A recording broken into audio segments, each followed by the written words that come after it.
Voglio ringraziare il gruppo Media Nord-Est per tutto l'aiuto che ci è stato dato.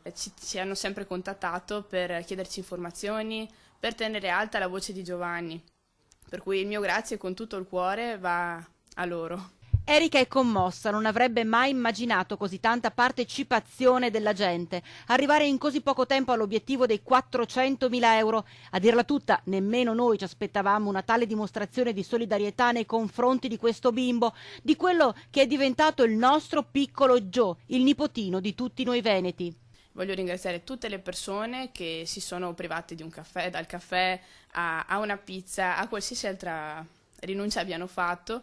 Perché tutti voi telespettatori del gruppo Media Nord-Est avete accolto il nostro invito, la storia di questo bimbo di poco più di 2 anni affetto da emimelia tibiale, una rara malformazione congenita che porta all'assenza della tibia in una gamba, che necessita di una costosissima operazione da fare solo in Florida, ha toccato i cuori di tantissime persone, arrivando nei palazzi veneziani. L'ultima grande novità, la Regione Veneto che ha reso ufficiale la destinazione dei 50.000 euro per la causa di Giovanni.